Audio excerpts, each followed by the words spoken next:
Hi friends, అందరికీ నమస్కారం. అంజలి కథలకి స్వాగతం. ఈరోజు చందమామ కథ పేరు మణిద్వీపం. ఒకప్పుడు కొందరు వర్తకులు ఒక ఓడ చేసుకొని తూర్పు దీవులకు వెళ్ళి అక్కడ వర్తకం చేసుకొని తిరిగి వచ్చేటప్పుడు శ్వేత ద్వీపంలో వారి వెంట ఒక సింహళ దేశపు యువకుడు కూడా ఓడలోకి ఎక్కాడు. ఓడ నడి సముద్రంలో ఉండగా అకస్మాత్తుగా ఒక భయంకరమైన తుఫాను చెలరేగింది. అలలు ఆకాశమంత ఎత్తులేచి ఓడను బెండును ఆడించినట్లు ఆడించాయి. చుక్కాని విరిగిపోయింది. ఓడకు అందులో ఉన్న వాళ్లకు అవసాన కాలం సమీపించినట్లు కనిపించింది. గాలికి ఓడ ఎటుగా పోతున్నది తెలియరాలేదు. తెలిసినా చేసేది కూడా లేదు. ఎందుకంటే దాన్ని కావలసిన దిక్కుగా పోయేటట్లు చేయటానికి చుక్కాని లేదు. ఈ విధంగా ఒక పగలు ఒక రాత్రి సముద్రం మీద కొట్టుకుపోయిన ఓడ మర్నాడు తెల్లారేసరికి సముద్రం మధ్య ఉన్న ఒక కొండకేసి పోవటం అందరి కళ్ళ పడింది. కొద్ది గడియలలో ఓడ దానికేసి కొట్టుకొని తునాతునకలైపోవటానికి సిద్ధంగా ఉంది. అందరూ ప్రాణాల మీద ఆశ వదులుకున్నారు. ఇంతలో నావికుల పెద్ద ఆ ఎదురుగా కనిపించేది మణిద్వీపం. ఆ కొండరాళ్లలో ఉన్నన్ని మణులు ప్రపంచమంతటా కలిపినా ఉండవు అన్నాడు. అందరిలోనూ తిరిగి ఆశ తలెత్తింది. ఒక్క సింహళం వాడు మాత్రం ఓడ పగిలి మునిగిపోవటానికి మామూలు కొండరాళ్ళైతేనేం మాణిక్యాల రాళ్ళైతేనేం అన్నాడు. కానీ ఓడ మణిద్వీపానికి 1 మైలు దూరంలో ఉండగానే గాలి కాస్త నిలిచిపోయింది. ఓడను తీరానికి చేర్చే మార్గం లేదు. తీరాన రేవు కూడా లేదు.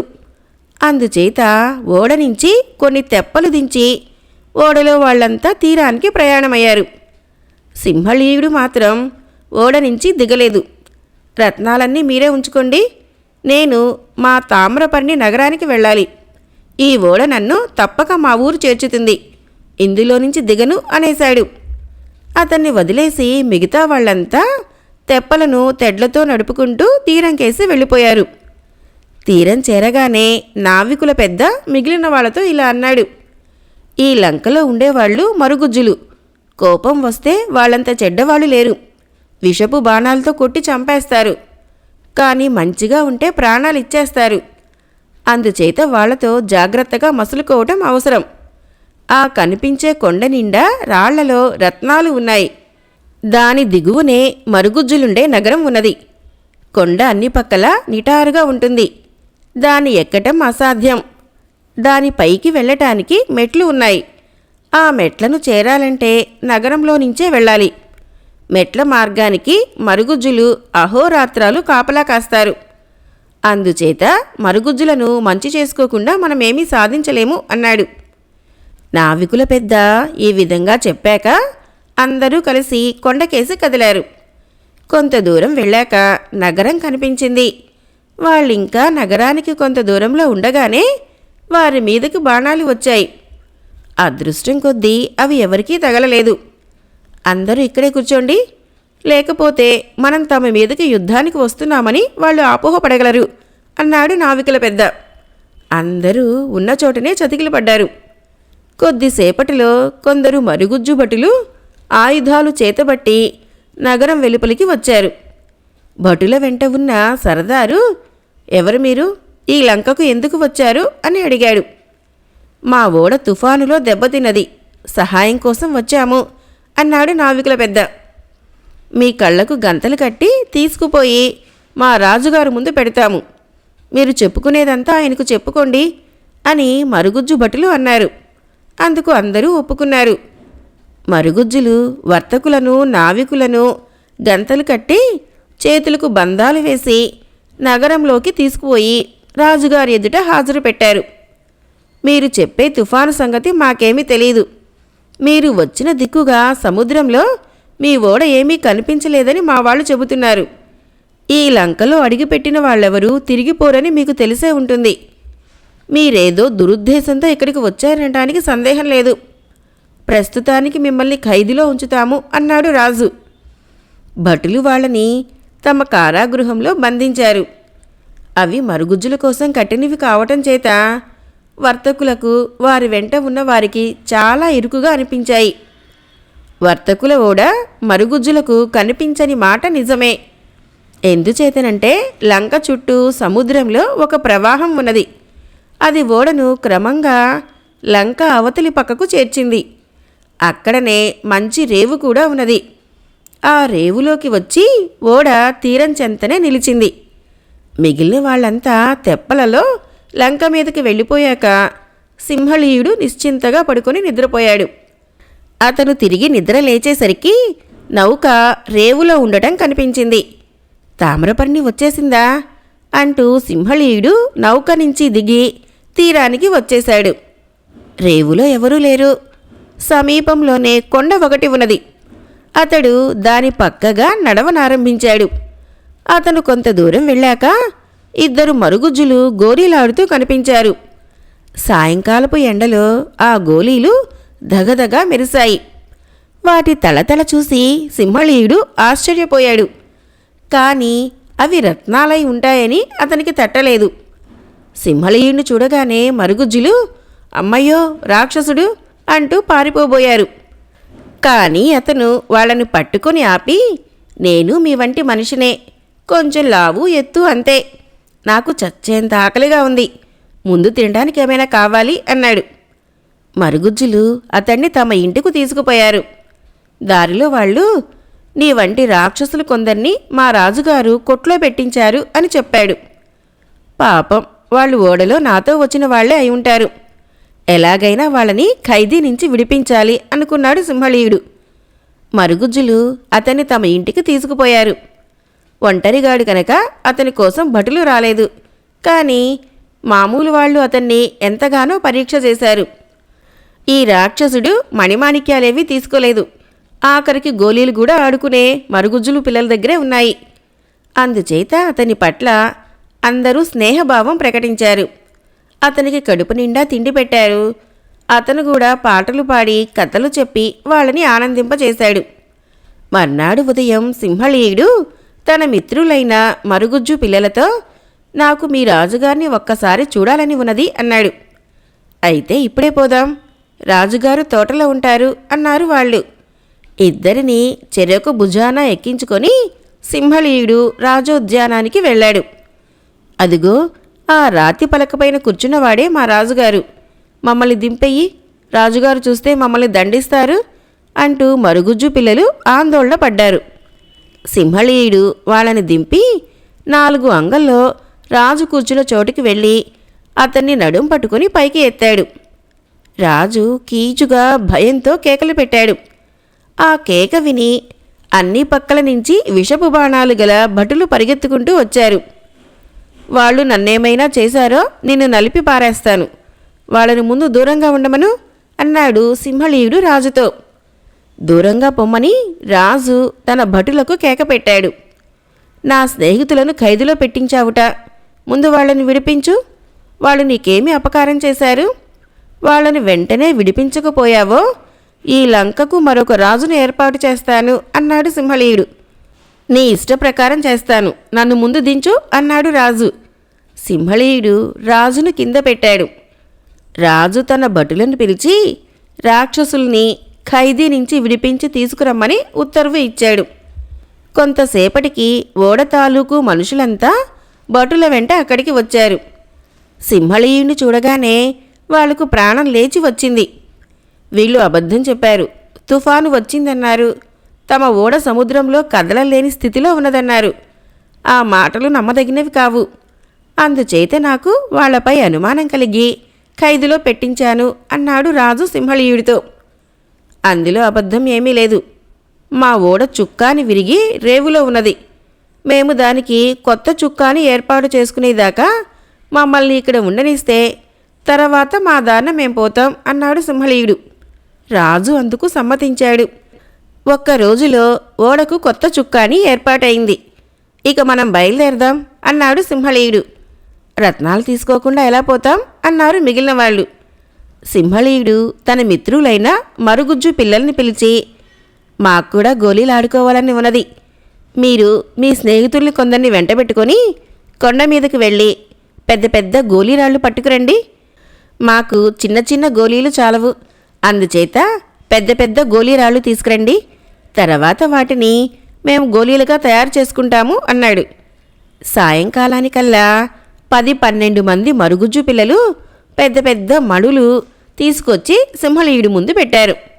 సింహళీయుడు వాటిని తన మిత్రులందరికీ పంచాడు. తర్వాత వాళ్ళు ఓడ ఎక్కి ప్రయాణం సాగించారు. కథ అయిపోయింది. ఫ్రెండ్స్, మరొక కథ చెప్పుకుందాం. ఈ కథ పేరు ధర్మసత్రం. ఒకసారి పాపన్న రాజధానికి పోవలసి వచ్చింది. అక్కడ పని చూసుకొని వచ్చేటప్పుడు దారిలో తన దగ్గర ఉన్న డబ్బంతా కష్టాలలో ఉన్నవారికి ధర్మం చేయటమే కాక పాపన్న దారి తప్పి చిక్కులో పడ్డాడు. గాలివాన వచ్చింది. పాపన్న ఒకచోట జారిపడ్డాడు. బట్టలన్నీ బురద అయ్యాయి. అతను ఆకలితో శోషపడుతూ ఒక అపరిచిత గ్రామం చేరి అక్కడ కనిపించిన మనిషిని, ఇక్కడ భోజన సత్రం ఏదైనా ఉన్నదా అని అడిగాడు. ఇప్పుడు లేదు గాని త్వరలోనే ఇక్కడ ప్రభువుగారు ఒక ధర్మసత్రం కట్టబోతున్నారు. భోజనం కావాలంటే ప్రభువుగారి దేవుడికి పోతే అక్కడ నిత్యము అన్నదానం జరుగుతూ ఉంటుంది అన్నాడు ఆ మనిషి. పాపన్న దేవుడికి మార్గం తెలుసుకొని వెళ్ళి చేతులు కాళ్ళు కడుక్కొని పేద సాధులకు అన్నం పెట్టే చోట తాను కూడా వెళ్ళి కూర్చున్నాడు. అక్కడి వాళ్ళు చెప్పుకునే మాటల ద్వారా అతను కొన్ని విషయాలు తెలుసుకున్నాడు.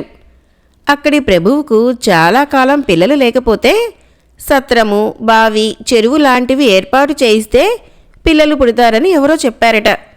అలాగే చేయిస్తానని ఆయన నిశ్చయించుకున్న కొద్ది కాలానికే ఆయనకు మగపిల్లవాడు కలిగాడట. సత్రము, బావి, చెరువు ఏర్పాటు చేయటానికి 10,000 ఖర్చయితుందని అంచనా వేశారు. అందులో 3 వంతులు ప్రభువు వేసుకునేటట్టు, 1 వంతు రైతుల నుంచి వసూలు చేసేటట్లు ఏర్పాటైంది. చెరువు ఏర్పడితే రైతుల పొలాలకు నీరందుతుంది. వాళ్ళు లాభం పొందుతారు గనక వాళ్ళు చందాలు వేసుకోవటం భావ్యమే.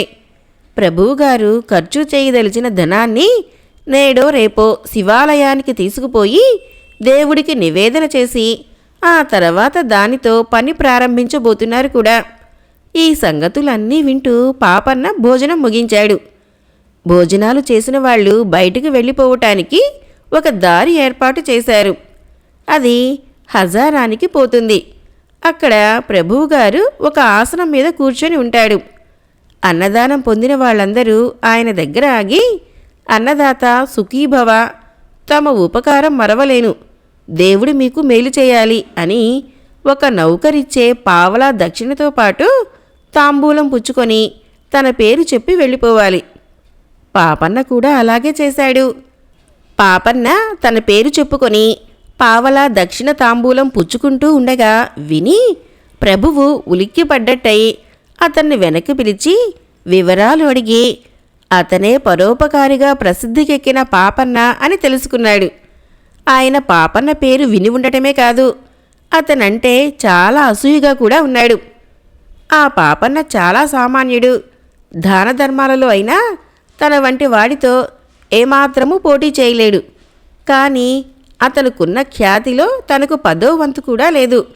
అంత పేరు ప్రఖ్యాతులు గల పాపన్నను హీనంగా చూడటానికి, హీనుడని నలుగురికి చూపటానికి ప్రభువుకి మంచి ఆలోచన వచ్చింది.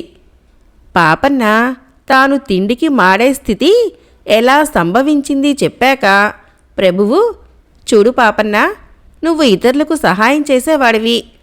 అలాంటి వాడికి నేనివాళ ప్రాణం నిలబెట్టాను.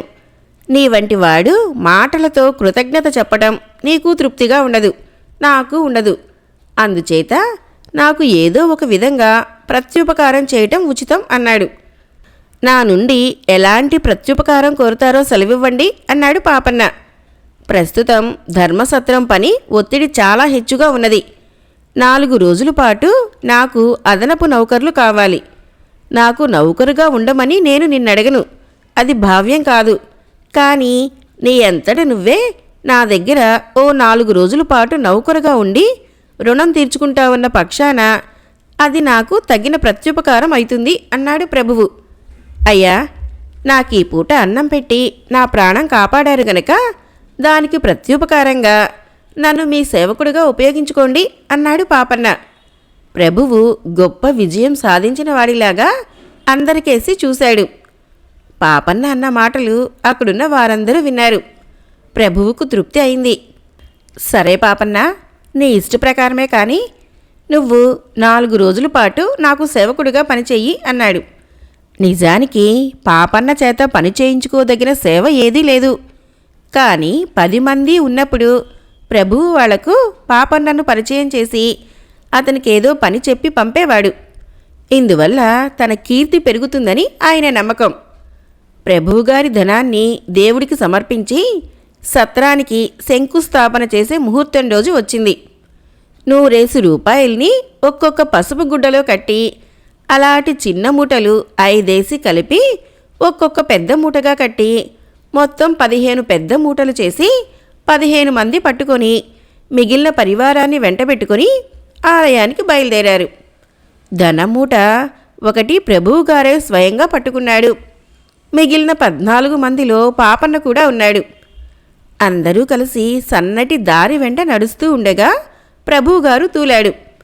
ఆయన చేతిలో ఉన్న డబ్బు మూట కింద పడి దొర్లి దారి పక్కనే ఉన్న బురదగుంటలో పడిపోయింది. వెంటనే కొందరు బురదలో దిగి వెతికారు. పెద్ద మూట కింద పడినప్పుడు ఊడిపోయినట్టున్నది. అందులో విడిగా ఉన్న చిన్న మూటలు వెతికే వాళ్లకు విడివిడిగా దొరికాయి.